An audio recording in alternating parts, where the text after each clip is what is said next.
everyone, welcome back to the Anime Iceberg. I'm Megan, And I'm Meg. and today we are coming at you with Dr. Stone, episode 28, Full Assault. Ooh, change it up a little bit. Yeah, I say the Uh, same thing every week. that's okay. It's like comforting. Like, Okay. yes, Oh my yes, for our three podcast. three listeners. Hi guys, Shh. thanks for tuning in. Wait, don't say that. I'm kidding. I'm People don't need to kidding. know that. No, we got more than Oh. three. Anyway. Yeah. Okay. Yes, this is episode 28, but season 2, episode 4. And in this episode, Nikki becomes the first member of the Tsukasa Empire to convert to the Kingdom of Science. Meanwhile, with Chrome in mortal danger, Senku and the kingdom begin plotting a way to bring him back to safety. Yep, and this covers manga chapter 67, Full Mobilization, and 68, Flames of Revolution. Let's get into it. Nikki has joined the Kingdom of Science and she immediately starts sharing her knowledge about both Lillian and the Tsukasa Empire. Haha. Um, she she gives Gen's Lillian impression a rating, which I assume it's out of 100, and she gives him a 55. And I love the little like scene because they're like it's like modern times, and I can't remember exactly. Senku They're and Gen like, are wearing like the jackets that high schoolers wear, and I think Niki's supposed to be their teacher or something. mm-hmm, yep. I love when they like go back. I guess it is going back. Yeah, It is kind of like going back to the future. you haven't watched that movie yet. Me? Yeah. Did you Yeah, say I've you? seen it. Oh, good. I was gonna say I'm gonna force you to watch it It's otherwise. been like 10 years, but I have seen it. Good. Okay. Okay. You are culturally educated. Yeah. Anyway, yes.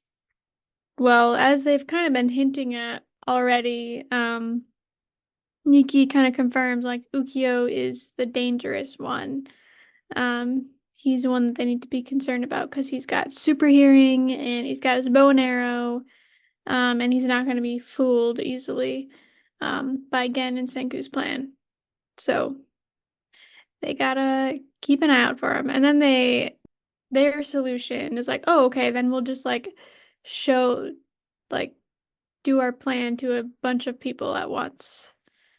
Um, They're not replaying the record over and over again, which gives Ukyo more time to like, put it together. mm-hmm. Yeah. And then we go to our boy Ukyo, although he's not our boy. He's part of the Tsukasa Empire. But um he's just so cool. I love characters with bow and arrows, so like yes, it's And a awesome. newsboy hat. That's you. But although I do love Newsies. Newsies! Yeah. Yeah. Yeah. I just Um like characters who have standout accessories. So Ukyo's got his hat, Chrome's got his headband, stuff like that. mhm. Senku's got his E he's equals got MC his squared. yep. Yep. And his scars, I guess the cracks in his face, those are pretty Mhm. telling. And his hair. Yeah, not to mention his green onion hair. Yeah. Um anyway, Chrome and Magma are fighting for their lives. At first, like we see Chrome and like he looks dead. Like he looks like he's been hit with a bunch of arrows, which did you believe that the first time we watched it? No, no. They would have shown he's too important of a character. They would have had a good death scene for him. But Yeah. I did like how the next arrow Ukyo shot at him, it hit him in the crotch, and I was like, oh, that is dangerously close. Luckily, it didn't hit any part of him. It was just in his clothes, but kudos to him for not shrieking, because if I were a guy and that happened to me, I'd probably be like whimpering and scooting away. Yeah. Yeah, he's not dead though. the whole field that they're in is like full of smoke and Magma's like going insane. Um, Yeah. I like like, how when Magma actually thought Chrome was dead for a second there, and he's like, "Man, I thought you croaked." And in the manga, Chrome says, "Shut up. I ain't dead yet. Didn't even get shot once. Just got overwhelmed and spaced out for a second." And I mhm, get that. I am mhm. spaced out. I've never been um in quite a situation like that. In serious moments, if it were life and death, yeah, in serious situations, I don't think my brain would shut down because, those instincts kind of take over. But I have been in circumstances where I'm like overly stressed and all of a sudden I can't think at all. I just like lose the ability to process things. Has that ever happened to you, Meg? Yeah. And that's when that happens right now, honestly, it's happening on the daily. Oof. Ah. I'm very busy with school stuff and how when I get super overwhelmed by by things, how I handle it is I take breaks. Like, you know what? This is too much. I'm gonna step back and go do something fun or go work on something else, and then I'll come back to it later. And I Good find for that that you. helps. Yeah, I need to do that more. I tend to fixate on a problem and I cannot rest until the solution is found, or I'll just like give up in a huff and walk away frustrated. Mm, yeah, I used to do that a lot, but I don't know. I just find when I just like try to focus on it too much, it makes me feel miserable. And so I'm like, you know what? I Good for you to know when and to you stop. and you're not doing your best work. So I'm just like, Yeah. take a break. Even if it's just for like 5 minutes. That sometimes that's enough. Okay.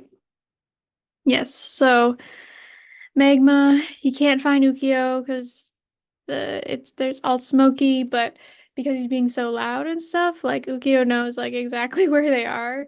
And Um, Ukyo has been shooting from different directions, so Magma mhm, thinks he can pinpoint Ukyo's direction based on the way the arrow came from, but that was purposeful. Ukyo made it seem like he was everywhere all at once. mhm. Yeah, he's very smart. Um, and this is when Chrome realizes like, oh, he knows exactly where we are, but he hasn't hit us at all.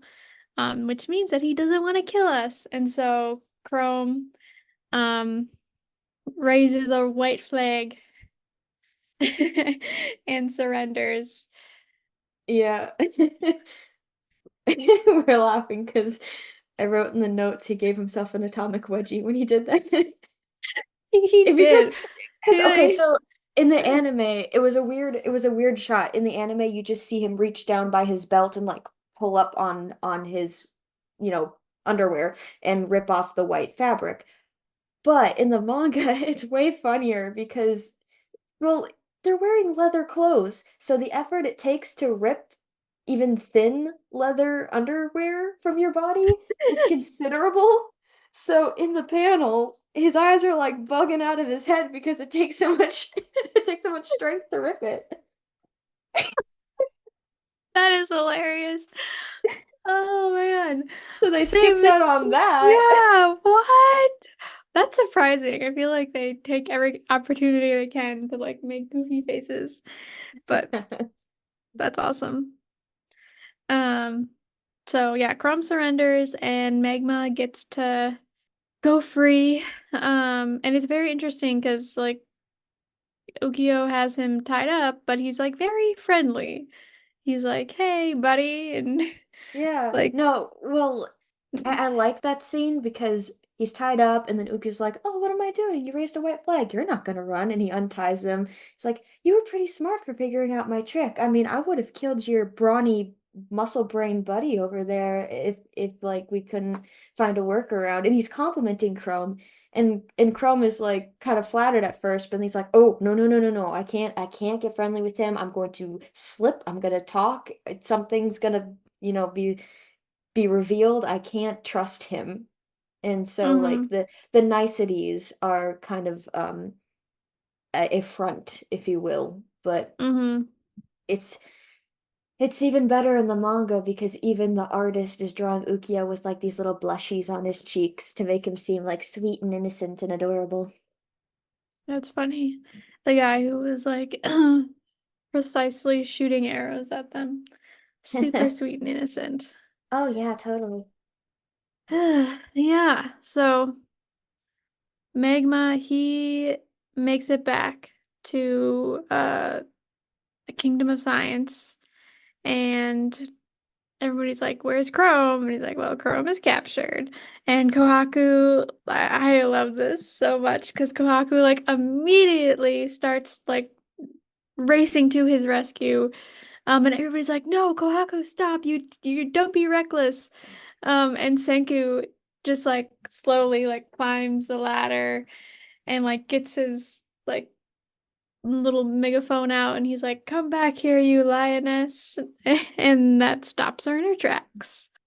And they basically decide they're not gonna go get him because they realize that they captured him and he's just gonna be their prisoner.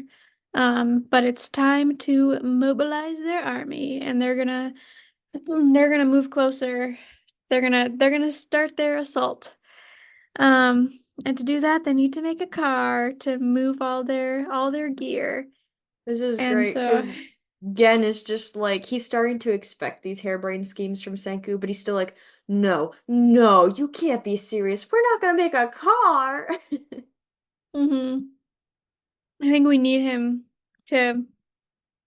He's in some ways, Gen is like the audience. Yeah, have those Is reactions for us. mm-hmm. Yeah. And so then there's little like a car making montage of sorts. Um, they they first use beeswax to um make molds which then they pour, I think, did he say bronze into Molten, them to make the molten metal. parts? Yeah. And then they're making like a wobbler engine So is it's what like he calls it. it's steam powered and like it'll rotate around and the steam causes the parts they just made to move back and forth. So that propels the wheels. It's Mm-hmm. kind of complicated, but then you see, the diagram and stuff It's and then it yeah, makes it's sense. complicated, but it's kind of it's very simple It's too. yeah, yeah, Um, because you can make it in the stone world and you don't need gasoline or anything yeah, for ignition. yeah. I mean, it's a steam powered Yeah. engine. And while they're making their car, um, Kawaku is like talking to Senku, and they're like, Senku's like, "Oh, as long as he, keeps his mouth shut, he'll be fine. It doesn't do anything crazy." But it's And chrome. yep. And then everybody's faces are like, "Oh shoot!" Oh. And Senku's like, "We better hurry." I love how it's just silent. He's like, let's pick up the pace. Yeah, and we see exactly what Kohaku was talking about. Um, I think this is like This one is of the your, best quick cut ever. yeah, I think this is like one of your favorite scenes in the whole Oh, show. it totally is. Um, Yeah. and it's so So, good. yeah, And so this you can, actually, yeah, sure, sure, yeah. This whole scene, the waterfall scene, is was actually one of my first exposures to Dr. Stone back before we started watching the anime. The first time I had heard of it was when Crunchyroll was running their season 2 trailers for Dr. Stone. One of the trailers with this scene with Senku, Gen, and Chrome, doing their little fist bump thing, and that's when I first realized how cool the character designs were. Another scene is one that'll be coming up, but like Senku and Kinro are training or something like that with the spears and the shields. But then the third scene, which intrigued me the most, was Chrome being pushed over the waterfall edge, and I could tell he was supposed to be an important character because not because his design was anything spectacular, but like I said before, he's got a standout accessory like the headband, and I could pretty much tell he was a good guy just looking at his eyes and like how he carried himself. But I also was like, oh, there's a guy with a newsboy cap. Who's that? Oh, there's a really tall guy with long hair. It's just a scene where if you don't know the show, you'd be like really curious about what's going on. So I had legitimately thought that, oh, there might be somebody we lose in this show.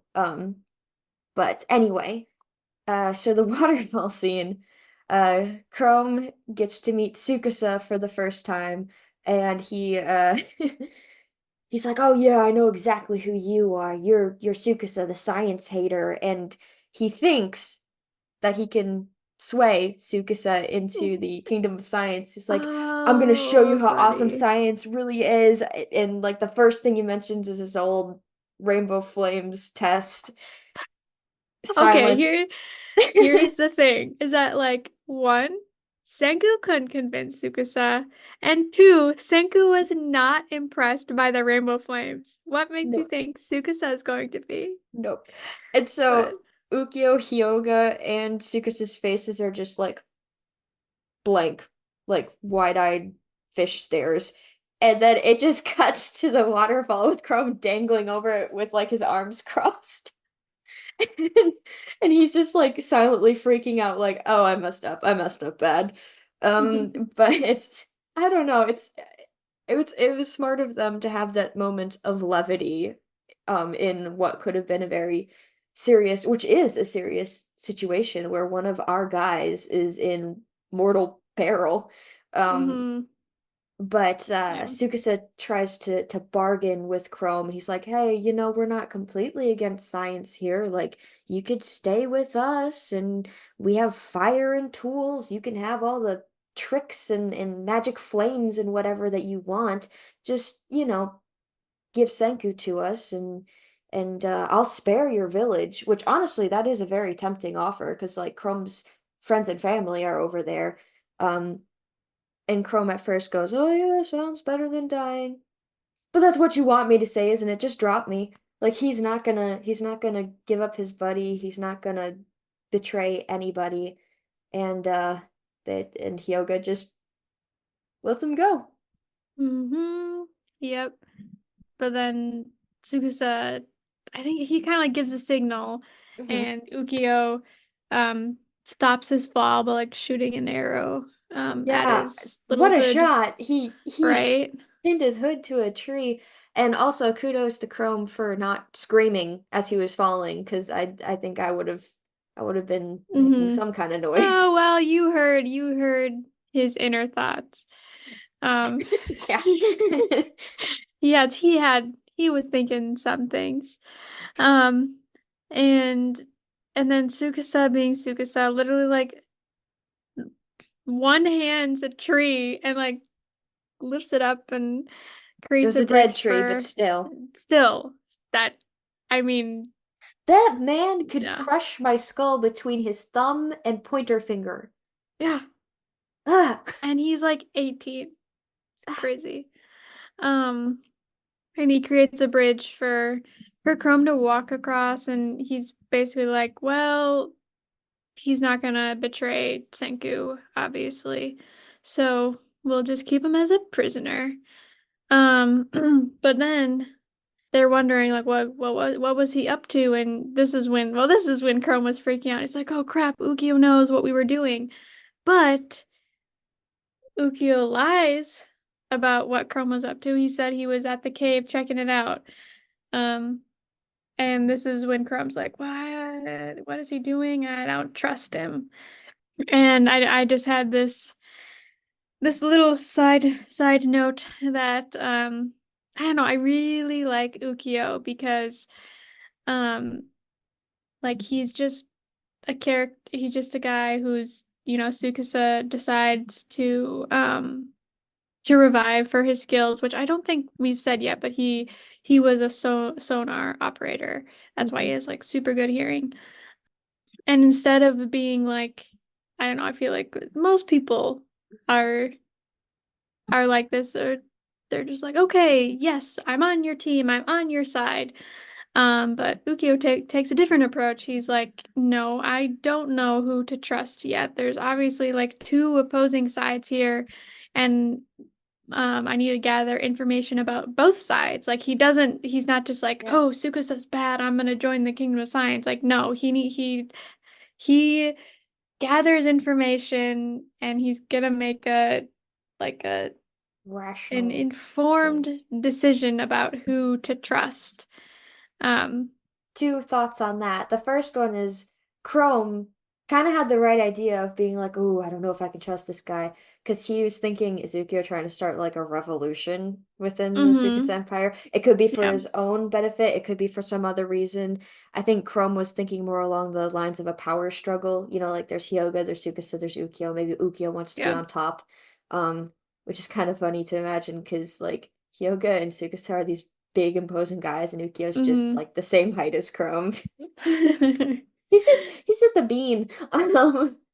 But the second note is like Ukyo may be more wise than the others because I think he's older. His Wikipedia didn't say his age, but I feel like I had looked it up sometime before and it said he was like 24 years old, which makes sense if he was like sonar operator, like an actual, like he was in a job, he was Mm-hmm. established in his job, he went through training and boot camp and whatnot.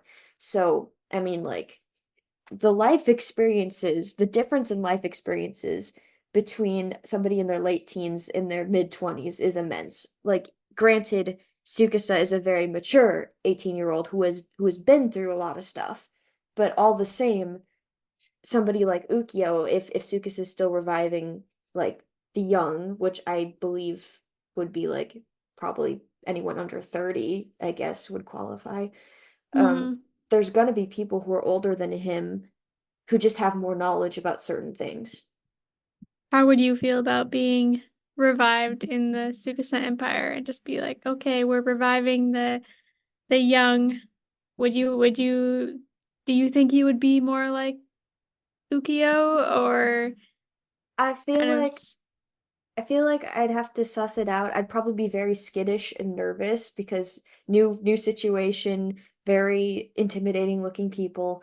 But I feel like since Tsukasa does have his soft-spoken moments and his more tender moments towards people on his side, I feel like there'd be a point where I'd approach him and be like, "Hey, I know you're trying to revive only the young, but I've got family. Like, I would like to see my parents again, if that pleases your highness." Yeah, I think I would see all those guys and be like, nope, I'm scared. I'm out.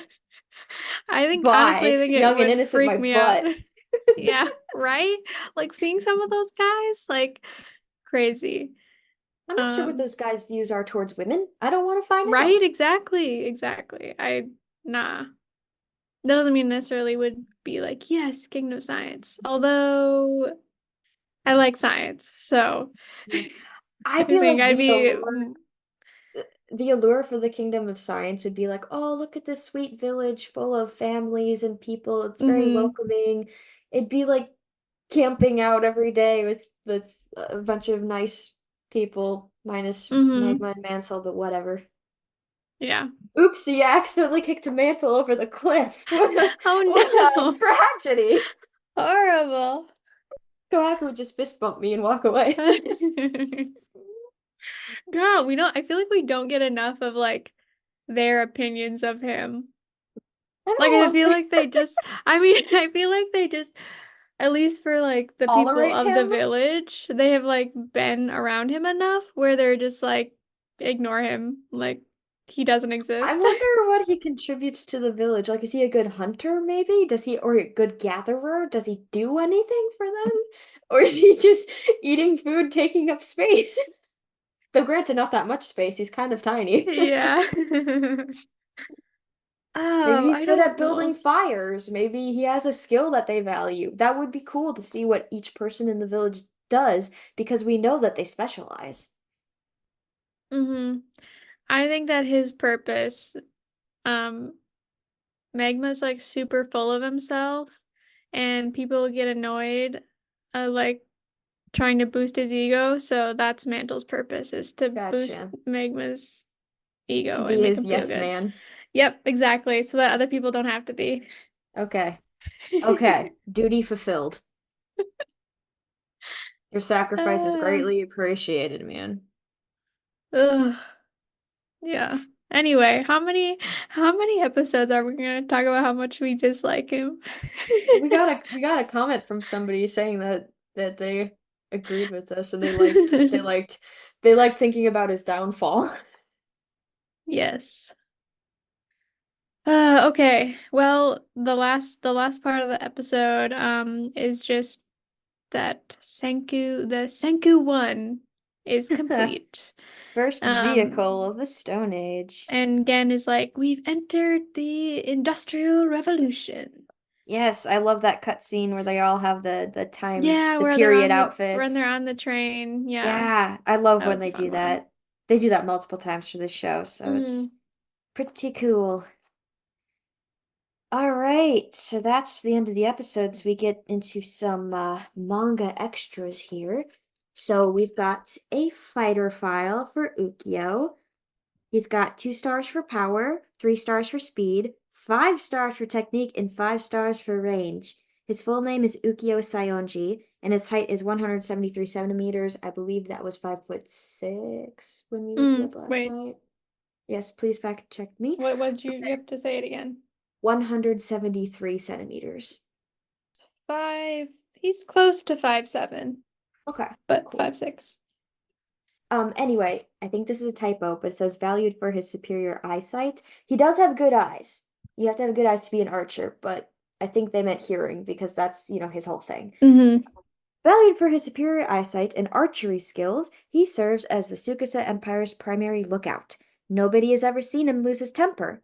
Although he never talks about having attacked anyone, it's not yet clear how he really feels about violence. A little bit of a um Hint, hint. yeah. Yeah. The second bonus thing is a Mecha Senku Q&A. Now that they've built phones, did these characters own cell phones before they were petrified?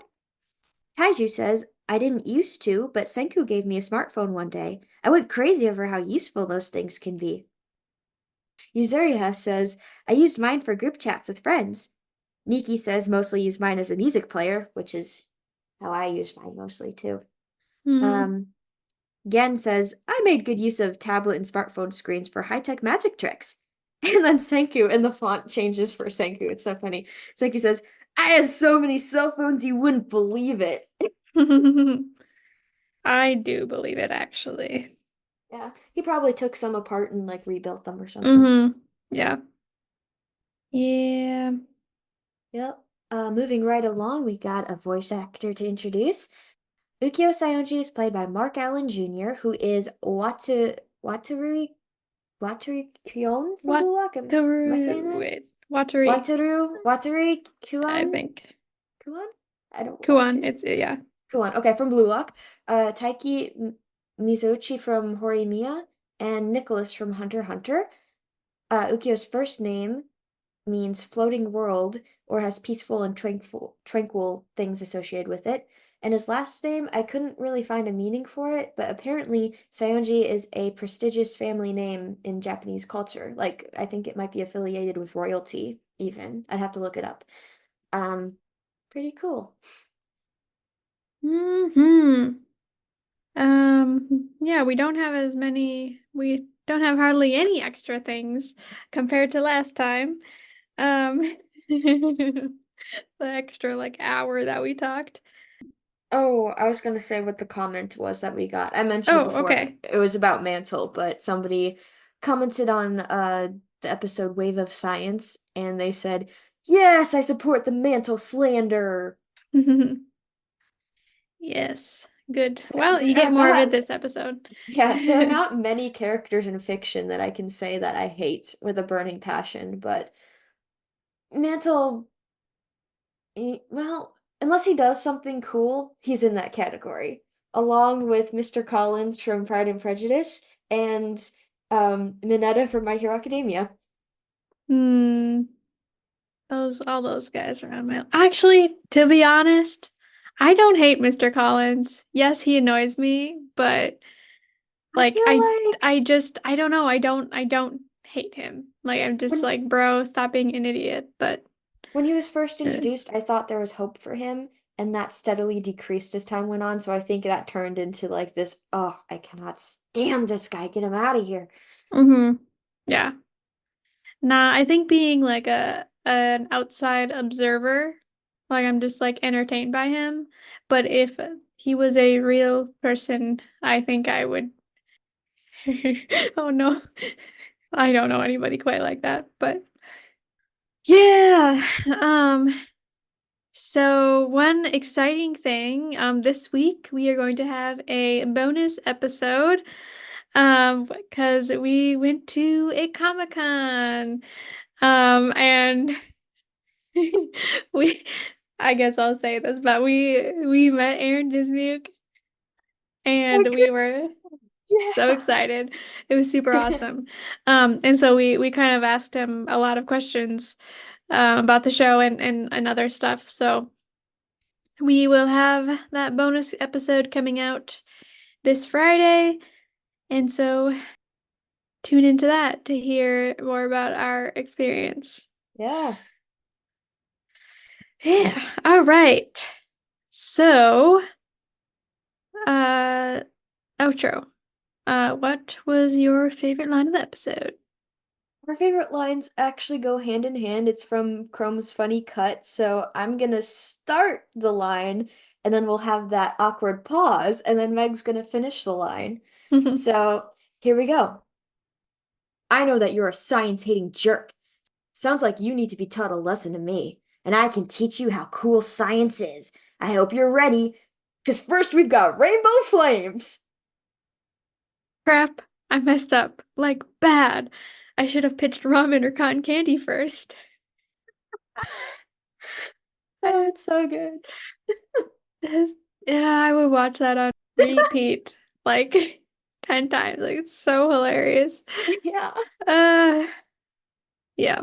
Was it the same in the manga? Yeah, I can read it out for you. It was, okay. Yeah, I get it, Tsukasa. You're the jerk who wants to erase science for good, which is why I've come to teach you a lesson or two about how awesome science really is. Open those ears. First up is rainbow flame reactions. Cuts to the waterfall. Bad. I really bungled this one. Should have led with ramen and cotton candy. It's so good. This poor guy. Uh, and that's why his friends were like, but it's Chrome. But it's Chrome. He's smart, but also kind of dumb. He's He's just really excited about science. yeah, he gets carried away with his excitement, that's all. And what did we learn about? No, what did we learn in this episode? As long as you keep your mouth shut, you'll be fine. Sometimes those are words to live by, to be Yeah, honest. amen. And then who pushed the story forward in this episode? Ukyo for keeping Chrome's secret. Hmm. All right. Thanks for listening. We will be back next week with another episode. Bye. Bye.